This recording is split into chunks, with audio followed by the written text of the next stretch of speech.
Go. Ay, nandito ako sa gilid.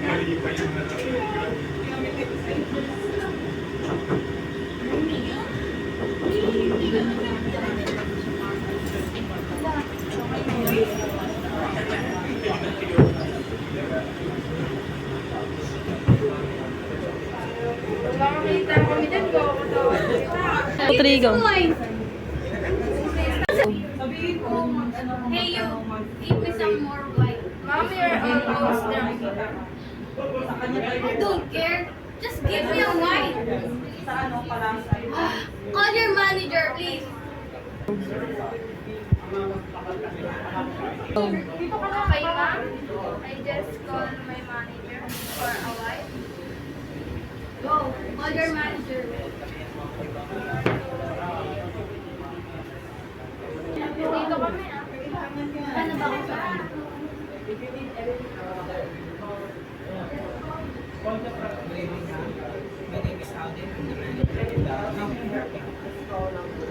Just give me a wine.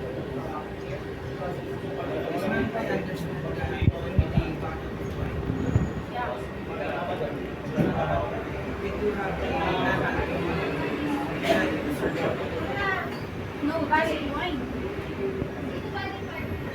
Yes, ma'am, I understand that you give wine, but as much as I want to give the wine, we will not have the wine. Yes, ma'am, I understand that. You don't understand me. My boyfriend left me. Yes, ma'am, I understand that you really want another bottle of wine. And I believe that you are in a complicated situation right now. I think you just need a rest. Let's go to your lab so you can take a rest there. To refresh your mind. Okay, promise me when I get better, you give me some money. Yes, I will. Go.